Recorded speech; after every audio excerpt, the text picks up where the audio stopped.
Hola, hola, amiga. You are listening to the best of VLM episode series, which showcases some of the most popular episodes of the Viva la Mami podcast. This episode is one of those. If you enjoy what you hear, make sure you subscribe to the show and don't forget to rate the show and write a review on Apple Podcasts so that other mommies like you can find this podcast. Ahora, let's get into the episode. Welcome to the Viva la Mami podcast. I am your host, Jessica Cuevas. I am a mother of two on a mission to help redefine the meaning of motherhood as a modern Latina mom. Motherhood can be a complex journey, interwoven in two identities that often make us feel ni de aquí ni de allá. Viva la Mami is committed to providing you with knowledge, tools, and support to navigate the challenges and triumphs of motherhood as Latina moms. On the show, we'll be discussing culturally relevant topics that will help inform and empower you in whichever season you are in on your motherhood journey. We'll be joined by Latina moms, experts and professionals who can offer advice, practical tips, relatable stories, and honest conversations. So bring your cafecito as I invite you to be a part of this space as we create comunidad about the exciting and challenging parts of being a mommy. Ahora, vámonos. We have Liliana Diaz-Vazquez here with us. I'm really excited to have her here. So welcome.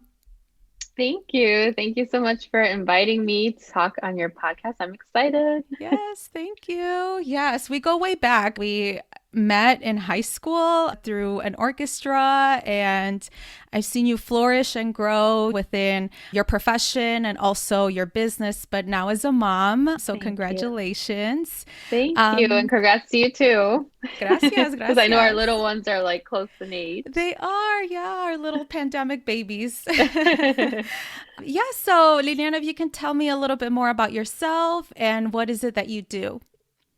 Okay, so yeah, my name is Liliana Diaz-Vazquez, and I am a bilingual speech language pathologist. I work with children who have a variety of communication disorders, primarily in the school setting. So, as of right now, I currently work full time in a predominantly Latinx neighborhood here in Chicago at one school. And I work with students pre K through eighth, although the majority of my students are pre-K through second or third grade, I would say. And these are students that have a variety of communication disorders like language delays, children on the spectrum, children with syndromes who may have difficulty communicating or may have delays with their communication abilities. So, yeah, that's what I do full time. Other than that, I am also a full time mom. I also run my business, Bilingual Speechy, which is really focused on creating activities and materials and resources for educators, speech language pathologists, and parents, is my other business that I do. Yeah. And that has flourished, I mean, since the time Yes. I've met you. So congratulations. It's Thank you. phenomenal. And it's telling that there is a need with regards to communication disorders, but also like you have been very instrumental in providing parents with guides and resources so that they can implement those things at home. And we'll definitely touch base on that. But I first wanted to kind of get a better idea of what really inspired you to become a speech language pathologist. If you can give us a little bit of background on that. Yeah, so I didn't know I wanted to be a speech therapist in the beginning. I was actually at UIC studying psychology as a freshman and undergrad, and I took courses for my major, and I just really wasn't feeling like that's what I wanted to do. And my mom was actually the one who told me about the field, and she told me to look into it because my youngest sister, who's, I mean, she's older now, but like when she Mhm. was younger, she got speech therapy when she was just like, I want to say like 3 or 4 years old. So my mom kind of went through that whole process with her and just like in the school setting, how she was also getting services there.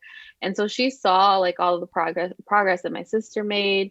And she just thought it was like a wonderful career that she would tell me all the time. You get to work with children, you get to play with them. It looks so fun and rewarding. You should look into it. So I did my research, and unfortunately at the time there wasn't that much information out there on speech language pathology. So I really had to do my own digging, and part of it kind of required me interviewing my younger sister's former speech language pathologist. So I had actually had to go to like her elementary school and see if I could talk to that person just to see like where she went to school, what did she study, like how did she get there. And yeah, and I ended up doing that, and then I ended up applying to St. Xavier University. So I transferred from UIC to SXU, and I ended up finishing my undergrad there, and then I did my graduate school there too. And yeah, that's how I ended up being an SLP. But I just think that like it was like a lot of work to kind of get to where I was or where I am now. But I'm really happy, and I'm really thankful that my mom kind of put encouraged me or just kind of pushed me to look into this career. Yeah, no, that's great. And it's telling how our mothers influence us, right, in our day-to-day lives, and even how that can even make an impact to our career trajectory as well.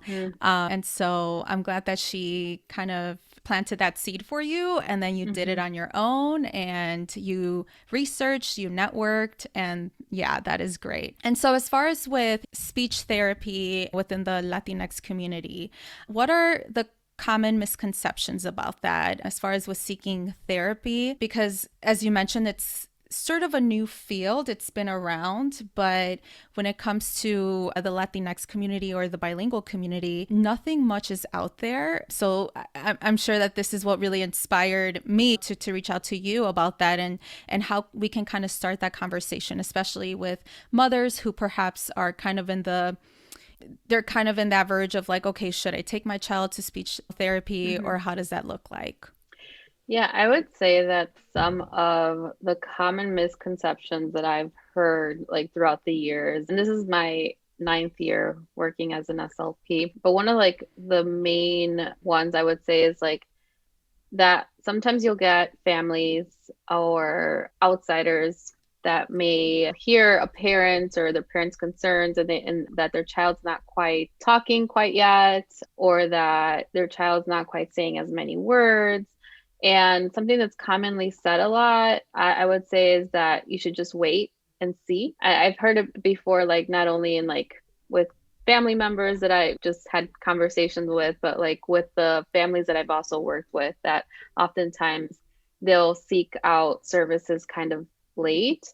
And then when I'm like asking them, like, why are they just barely seeking services now? Just to kind of get an understanding, a lot of the times it's that like they'll say, oh, well, my pediatrician had said that my child will just grow out of it. Or I heard that maybe I should just like wait and see if my child will just eventually catch up.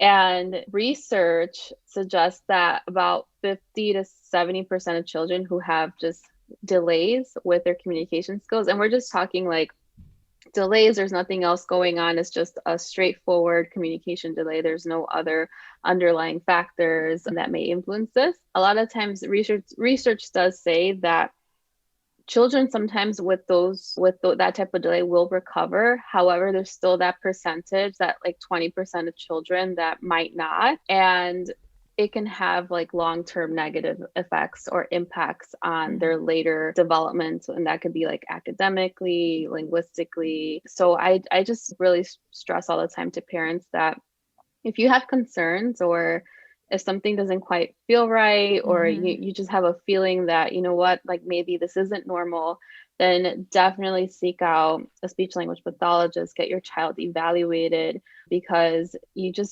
never know. Like, and then I think the benefits of just starting early, there's so many benefits to it. And then if your child just truly just has like a delay, maybe it just needs support, they could eventually just catch up pretty fast with like the services and supports needed. So I would definitely say that's one of the biggest things I've heard, is just the wait and see, but you don't want to follow that kind of belief.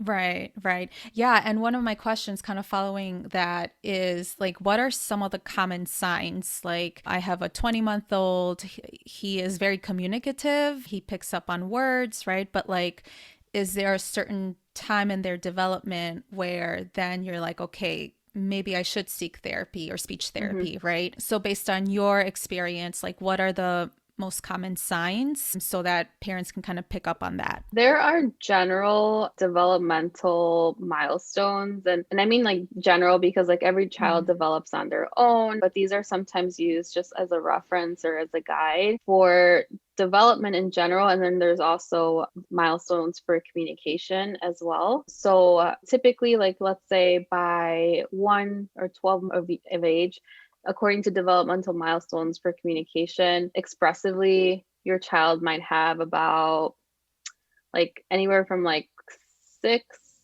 to 7 words around that 12-month mark. Once again, this is just like a general guideline. Every child is different, but these guidelines can sometimes help us. So, like, let's say if your child is like 12 months, for example, and hasn't said any words, then that can kind of spark that like concern where you might kind of start wondering, okay, maybe I need to seek out services. Same thing for like, let's say 24 months, we would typically expect the child expressively to start combining 2 words together by 24 months of age. And then by 3 years old, they're like speaking like simple sentences. By 4 year olds, it's like complete, full sentences. So like these are just kind of like general guidelines that can kind of help us.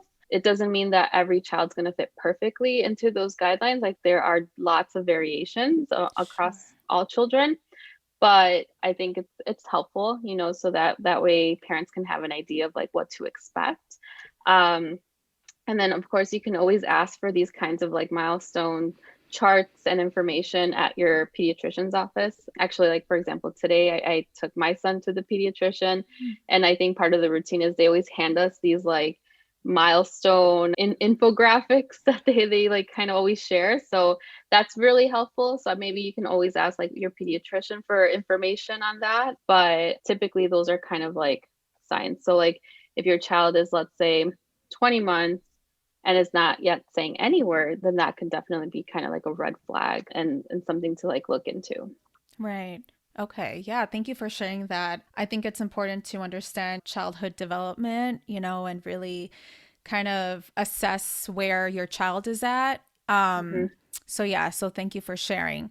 Now, when it comes to raising bilingual children, right? And as far as with their language acquisition and their development, is there a preference as far as with what language they should be at this kind of stage based off of their age? Because I know that oftentimes parents they worry if their child knows more Spanish than English when English may be taught more later on in their life, right? And Mm-hmm. so is there kind of misconceptions even within that, right? That, oh, my child should know more English by this age than Mm-hmm. Spanish or vice versa?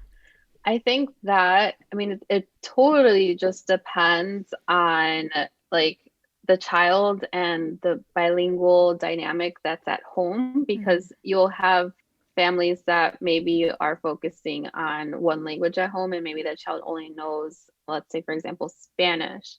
It's not like a set in stone like thing where I can say, oh yeah, by this age he should know more English or more Spanish, because Mm-hmm. every family is so different, and also too like different on what their goals are when they are raising their child, and the exposure is also different too. So it's kind of hard to answer that because Mm-hmm. like I said, that doesn't really exist where you can say by this age the child should know this much English, Yeah. because it just depends like on your environment where you live and what kind of exposure you're providing and how many times like the child's hearing the other language versus English, and it's totally different for every Yeah. family.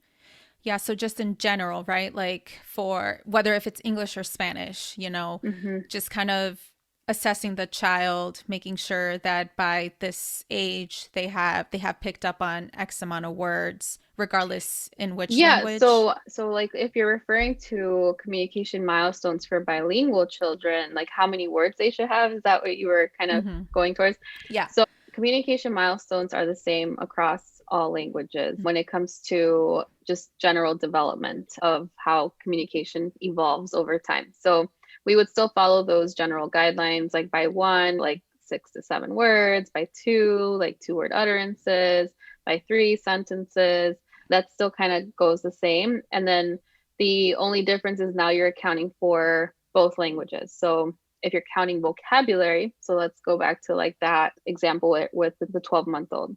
If I'm saying, okay, by 12 months, your child should have around 6 to 7 words or 6 to 10 words, you have to take into consideration both languages. So you would count the vocabulary in, let's say, Spanish and English and use that as the sum to say how many words your child has.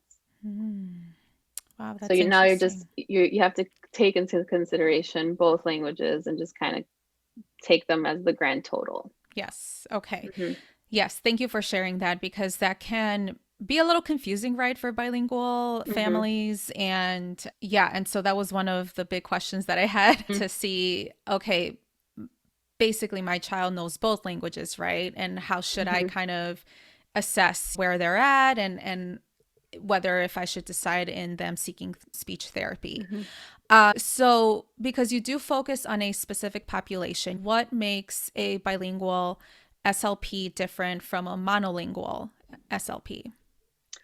Definitely the training that goes into what we do on an everyday basis and how we work with the populations that we work with. So it has over the years taken me lots of coursework, lots of experience with working with the families and students that I work with to just get to this point to say that I'm a bilingual SLP. It's not just a matter of speaking the language, but it's also a matter of understanding the complexity of the language, the linguistics of the language, the morphology, the syntax, the phonology of the language, and being able to assess, diagnose, and treat students who speak that language as well too. So it encompasses a lot, whereas like a monolingual SLP might just work with, let's say, English speakers, but they also too have to know how to work with diverse bilingual and multilingual populations as well, just because where we live, it's just really diverse. Right. So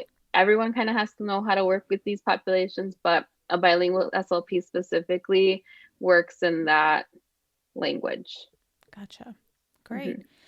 Yeah. And as far as with seeking therapy, is there kind of like a resource or database to seek bilingual SLPs? I wouldn't say necessarily a database, but I like if you're interested in receiving services, I would definitely start by maybe bringing it up to like your pediatrician, Mm-hmm. because a lot of times they might have resources where they could provide you. I know a lot of times families may just Google like their local clinics, speech therapy clinics, or speech therapy providers. I mean, that's always an option too. But a lot of families don't really, I would say from my experience, know that. So you can always Google. Google's a great tool, but you can always mention it to your pediatrician and ask for like a referral. And then here in Chicago, we have like early intervention. You can like Google early intervention providers, and then same thing, a lot of times you still need referrals from the pediatrician to go through that. But if you have a little one and you're concerned, your little one can receive services through that program that we have in the state. Great. Yeah. Thank you for sharing. I'm sure that this is such insightful information, just so that families know where to start if in case Mm-hmm. they have been considering it. So that validates them to decide, oh, okay, maybe my child should go to speech Mm-hmm. therapy.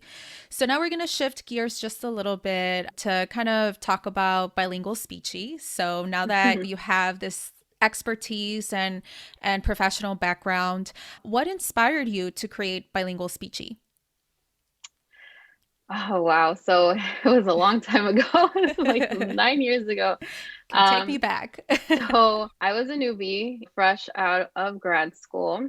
And at the time, I knew that I wanted to work with the bilingual English Spanish speaking population. And I wanted to work in the school setting. That's what my focus was. Because as an SLP, you can work in a variety of settings. You can work in like hospital, private practice, and clinics. But I knew I wanted to work with the Latinx community, but specifically like the English Spanish speaking community. So I was lucky to have gotten placed at two schools in the back of the yards neighborhood, where I would say like 90% of my caseload spoke Spanish. or were exposed to Spanish. And so I started working with all of these students and families, and I just came across the huge dilemma of not having resources. And by resources, I mean like therapeutic materials. Like I didn't have activities, I didn't have visuals, I didn't have activities to use with them in therapy, or even like resources to give to parents, like advice on how they can help their child with their communication skills at home. Like if I could just have like a pamphlet that I could give them that they could take home, or something to read. And you'll find these things in English, but there was nothing in Spanish at the Mm. time. So I had a caseload of over 65 students, and all whom needed bilingual support and had diverse communication needs. And I just found myself constantly making things out of need. So I would work and then go home and start like on the computer making like pamphlets, making activities for therapy, cutting, pasting, laminating. Mm. Like it was nonstop. And also too, I was a newbie, so I was kind of building my inventory of like Sure. therapy materials. I didn't have anything. I had a couple of things from like grad school, but I mean, it was just not enough for the students that I had. Mm. So I started making all these activities. And then one day, my department was hosting a professional development where we would host like monthly meetings, and they grouped us into these like small little cohorts of like 7 SLPs, and we would meet monthly to just talk about like best practices and research, and we would have to like answer questions and submit that. And so one day it was my turn to host our monthly meeting, and I hosted it at my school. And so you, as an SLP, you're kind of lonely a lot of the times. Like you usually here, like the school setting, you're like the only SLP at that school. So you don't really Mm. get to talk to other SLPs. Like you'll have like physical therapists, occupational therapists working at your school, but Right. it's like people from your own department. It's like rare. Or if there is someone there at your school, you guys are on opposite schedules. Mm. So this was like a time where I could socialize and ask questions. And so I always like was looking forward to these monthly meetings. And so when I hosted it, we were done discussing our articles and our questions and everything. We finished our assignment and we had some downtime. So we started all talking, and one of the SLPs had noticed three huge baskets by my desk that were just stuffed with materials. And she had asked me, she's like, "Oh, can I browse through your therapy materials? Like, I just want to like be able to see what you have." And so I was like, "Yeah, of course, you go ahead, browse through everything."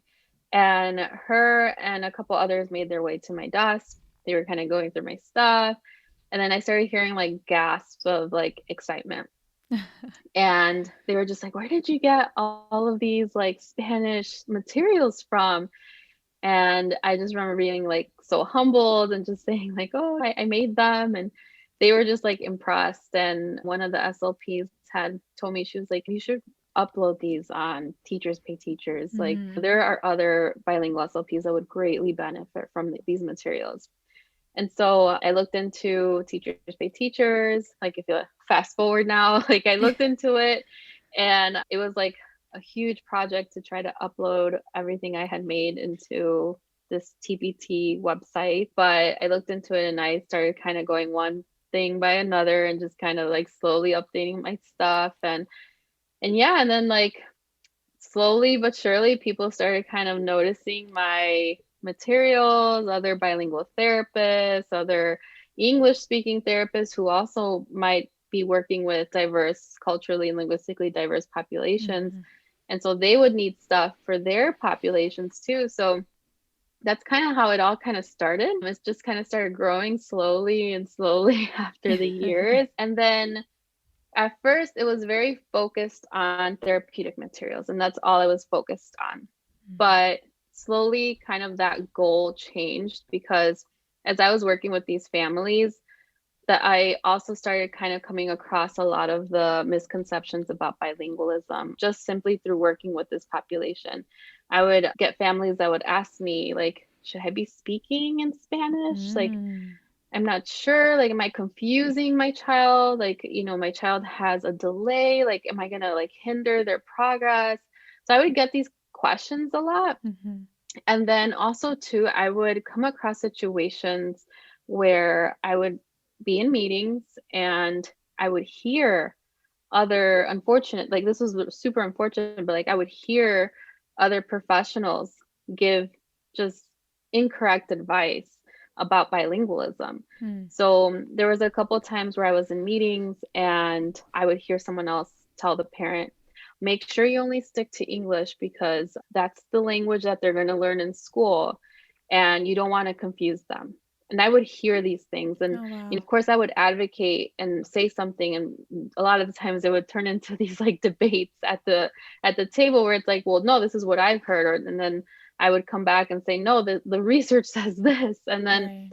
I just kept coming across so many situations like this. So it ended up getting to the point where I started advocating more about bilingualism and the positive effects of bilingualism and just how to embrace your heritage language and just the overall mission of like bilingual speech just completely shifted. It completely changed. And it was based on those experiences that I was coming across in my work environment. Yeah.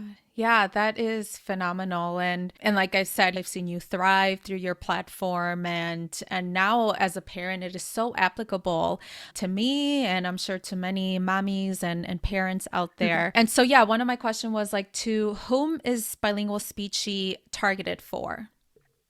So at first it was just SLPs. And then like I said, then it sort of evolved to like parents and families and SLPs seeking information. And now ever since I had ITSA, now it's like bilingual families, multilingual Yeah. families, like all families, educators, and SLPs. So I think it definitely has grown over the years and just like my mission has evolved too. So I'm really happy that I've been able to just kind of grow it that way and share these resources and that information with just a large community of people. Yeah. Yeah, and I think one of the great things is that you're breaking those myths that oftentimes we even grew up with, right? About Mhm. certain speech delays or oh, are there positives in raising a bilingual child? And I think that you debunk those, which I'm really glad because oftentimes in our community we kind of have this notion of kind of like colonization, right? About like, okay, now that we are in this country, right, we should assimilate and we should kind of divert to the language that is the predominant language. But now I feel like, especially in this kind of era, I feel like bilingualism is embraced a lot. Mhm. And I really appreciate you sharing all of the resources that are out there on your platform, just because you literally are speaking on behalf of not just like how awesome it is to raise a bilingual child, but also you bringing it as an educator and as a professional and just kind of yeah, debunking all of those myths that oftentimes we grew up with.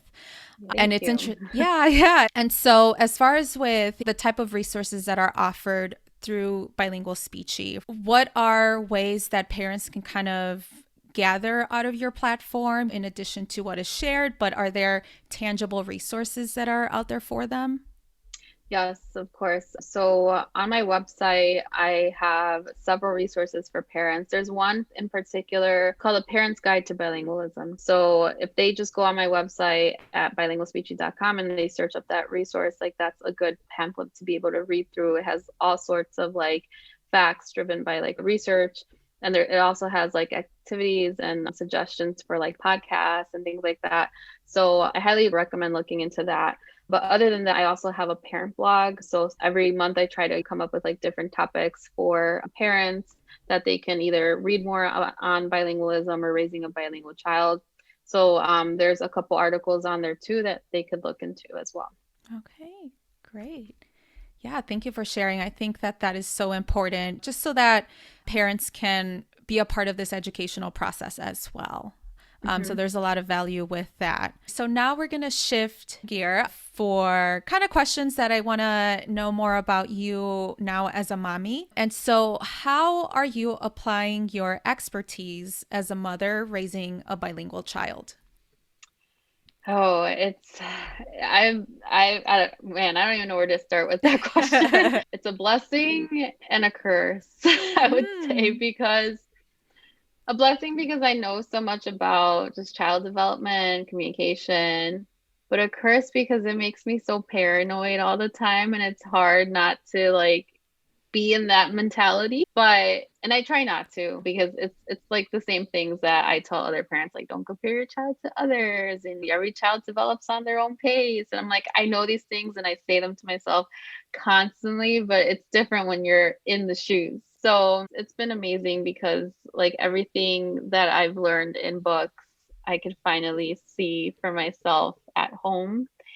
And it's been just like I love watching Itza like learn new words and new concepts. Like Yeah. lately, he's able to, well, as of lately, he's able to identify body parts. And for me, I was just like, oh my God, like he gets it. Like he can show me like his stomach and Yeah. his eyes. Like it's like little things like that where I'm just like, wow, like he's learning. And I just think Yes. it's so cool. So it's cool because like I have it in like in my mind just outline what he's obviously supposed to do by like certain ages or whatever, what to Mhm. expect at least. I should change that, not what he should do, but what to kind of almost expect. Sure. But yeah, it's like I have that in mind, and then I'm just kind of like waiting for it. I'm just like, oh my God, is he like how many words does he have now? And like, am I providing enough exposure? Am I talking enough? And like I said, it's nice, but I could kind of get annoying like with my husband because I remember when he was a lot younger, when he was like months old, and we would like take turns like changing his diaper. And of course, the SLP in me is like, make sure you're talking about your routine and make sure you're talking about what you're doing so that they're Mhm. listening to you. Mhm. And so I would do that. I'd be like, oh, te voy a cambiar el pamper. Okay, vamos a ponerte tu blusa o tu camisa. And then when my husband would do it, he would just be silent. Oh gosh, and my then husband does that too. and then I would be like, hey, make sure you're talking to him. So it's like things like that. When I mean like Yes. it's a curse, but I mean it's it's funny. Yes. Yeah. And so, what are kind of like recommendations that you have for parents or parents to be, mommies to be, raising a bilingual child, but also kind of based on your lens, right, as an Mhm, SLP? Like, what are some recommendations that you have for them as we expose children into mhm, all these different words and communication styles and so forth?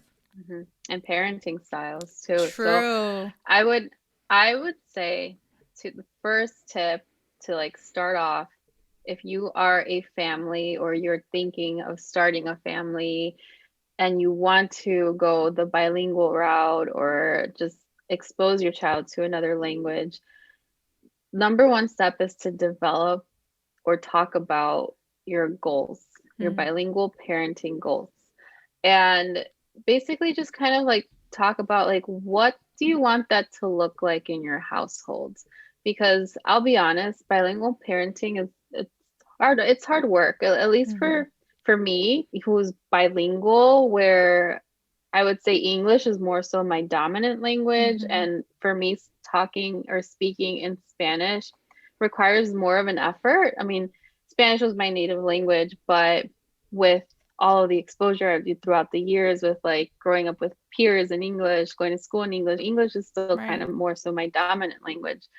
So it's hard work and I would say talk to your partner about what you want that to look like. There are different bilingual parenting approaches that you can take. There's like minority language at home and that's where you speak maybe just your heritage language at home. So that might for example might be Spanish or whatever other language that might be. But let's say you just want to focus on doing that. There's also mixed languages. Maybe you want to do both in your household. Mm, There's also time and context. So maybe your child receives exposure to that language in another. environment or during a certain time period. Maybe there's only a time period in your routine where you're only speaking that language. So it could look so different for everyone. So I would say like sit down and kind of talk about like what that might look like first in your household, and also talk about your end goals. Like what are you trying to achieve for your child? Do you just maybe want them to just be exposed to another language just so that they know it? Or is it something that's maybe important for you for other reasons? Maybe you want your child to be able to communicate with grandparents. I know for us, it was very important for my husband and I that Itza can communicate with his grandparents because they are predominantly Spanish speaking. I mean, they don't speak English. So for us, that was kind of like the motivation and just kind of like the importance for us. So for us, we sat down, and this was when I think I was pregnant, and I was just like, okay, like, what are we going to do at home? Are we just going to speak in Spanish, or what is that going to look like? And then also to like be ready for changes, because you might say that you're going to do something and then it turns out that your dynamic's actually different, and that's okay. Right. Because bilingualism is imperfect. It's a plan, a goal might not be perfect. So just kind of be ready for that to change too. I know for us, we had said initially, we're like, you know what, we're going to do minority language at home. We're only going to speak Spanish all the time, 110%. And same. Yeah, and like my husband and I, we're both bilingual. Yeah. My first language was Spanish growing up, and then I learned English in school. And then same thing with my husband, but it's kind of like the same story. It's like we're in school, it's mostly English, and we went to school and it just English kind of started being our stronger language. So like with my husband and I, when we speak to one another, it's Spanglish, but I would still say a little more like English heavy. And so we're really good about speaking to Itza in Spanish only. Like, but then when we talk to one another, it changes. Yeah, it's like a complete shift. Yeah. So that whole bilingual parenting approach of minority language only doesn't really work out that well for us. For us, I would say it's more of a mixed languages in our household. Still like, I would say like 70% Spanish, but it's mixed, and that's fine. Like, I think I just came to a realization not too long ago that was like, that's just kind of the reality of my dynamic, of my proficiency, and it's fine. Like, I still know that Lita will get exposure to Spanish through his grandparents, through other environments, and then also too, like talking to your partner about what might that look like in the future, or like what that end goal is. So like for us, I had said speaking with grandparents is important, but what else might you want? Like, do you want your child to be super, like completely fluent? Do you want your child to read? Do you want your child to write in that language? Like, these are all kind of things that you also want to discuss. So like, for example, for us, for me, it's important that Lita can read in Spanish and write in Spanish and have also that academic language. So like we had talked about like, dual language schools like in the future. So these are all kind of the things that I would recommend to families to just kind of sit down and talk about. Like, will schooling be important? And it's okay if it's not. Like, maybe that's not your end goal. Maybe you just, like I said, you just want them to have a simple conversation in that language. And that's okay. Everyone's goals will be completely different. Exactly. Yeah, I do hear from many moms, and specifically my sister, who her kids, they are bilingual, but they don't want to speak it, but they understand it. And it's funny, I caught my niece the other day. She was speaking to my son, D, in Spanish, and she doesn't speak a lick of Spanish at home or even in front of my parents, who are Spanish speakers as well. And it's like, like, it's funny because we only speak to D like in Spanish exclusively for the most part. And it's funny how even my niece is picking up on that language too, and she's like awesome. Communicating with that. Yeah. And so like, I always say they will never lose their heritage language. But if you do want to be intentional of keeping up with the language, right? If you want them to speak it, write it, read it, to be extremely fluent in it. I mean, obviously there are specific methods involved, but in general, you don't lose the language overnight. And as long as there's like some little bit of exposure, I think that that counts and that matters. You don't have to raise the perfect bilingual child, whether if it's there's perfect in English or Spanish. Yeah. And then it's just, and it's simply too, like there is no such thing as the perfect Right. bilingual child. No, it's really rare that you'll come across a person that speaks, let's say, two languages, and they're like equally, people's proficiencies in their language shift and change depending on the exposure, how often they're using it, how often they're speaking it, and it fluctuates over time. Like, let's say, for example, right now, like I had said, I'm more, let's say, English dominant, but let's say I moved to a country where they only speak Spanish. Let's say I moved to Mexico and now I'm speaking Spanish 100% of the day. Like, my proficiency would probably fluctuate, and that's normal. And we can expect the same with like our children. If you're providing consistent exposure and opportunities to communicate in that language, then they'll become a little bit more fluent and stronger, and their vocabulary will grow. But if you kind of start taking that away, or maybe not keeping up with that exposure, then we can see that their proficiency might fluctuate and they might not speak it as fluently. Or in those cases, they might not want to speak it because now they know that they're not as fluent in it, and they can't get their ideas across as fast and as easy as they could, let's say, in English. Right. Yeah. Yeah.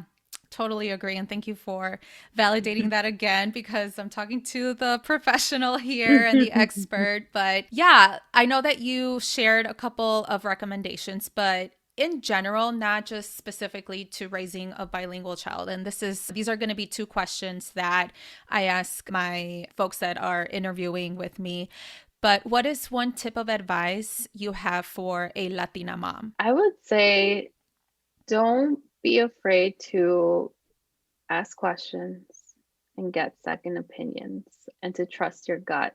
And I only say this because if we're focusing on kind of Latinas, Latinx, Latinx, the community, this group of people tend to view a lot of the times like healthcare providers as like an authority figure. And I kind of see this too, like from my experience working in the school setting, working with Latino families, Spanish speaking families. A lot of the times when I'm explaining, like, let's say results or recommendations, they won't ask questions. But I mean, I understand a lot of times because they see kind of these professionals, these people like doctors, police officers, like even teachers, as like authoritative figures. So they don't question their recommendations. And like, and there's research on this too, like if you like look it up on just like how culture like impacts like people's beliefs and just the what they just kind of like think about certain things and stuff.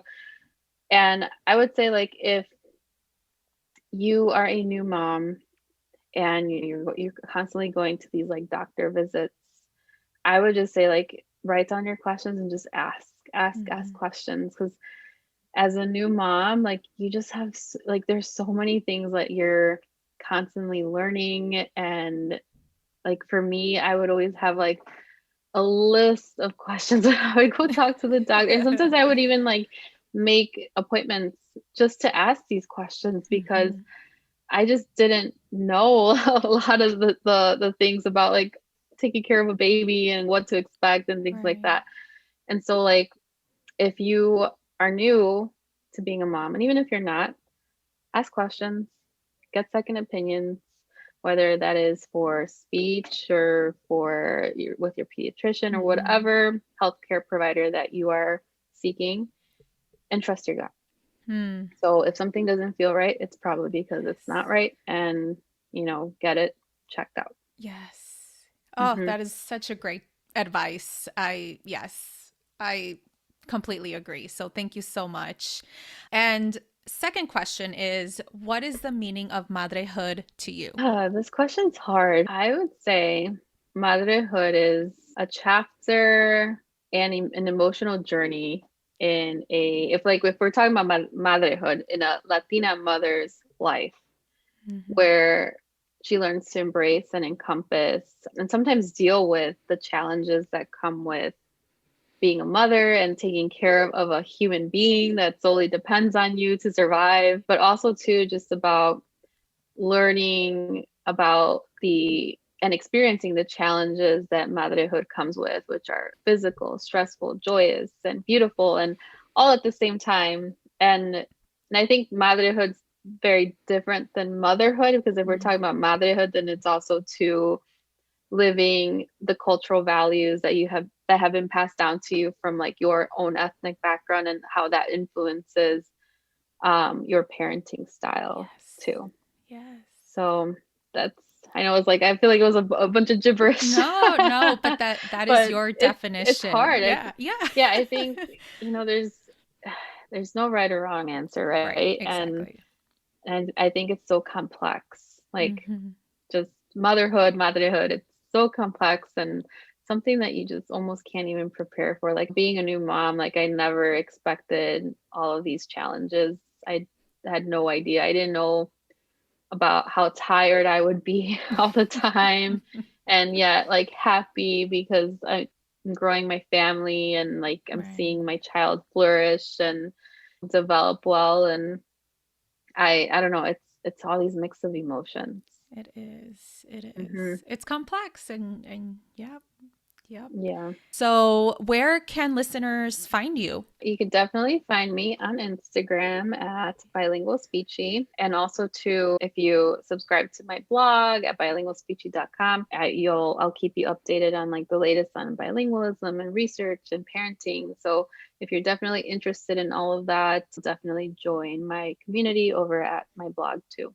Great. And I will make sure to share additional links and information about you in the show notes. But Liliana, thank you so much for taking the time to speak with us and to share a little bit more about you, your story, and where you're at as far as with Bilingual Speechy and your profession. It's amazing, and obviously it is much needed, right? I think that just speaking up about raising bilingual children and validating their experiences, but also ensuring that there is professional help and support out there for parents to look at as well. So thank you so much. Thank you. Thank you for inviting me on here. It was such a pleasure to chat with you as well. So thank you very much.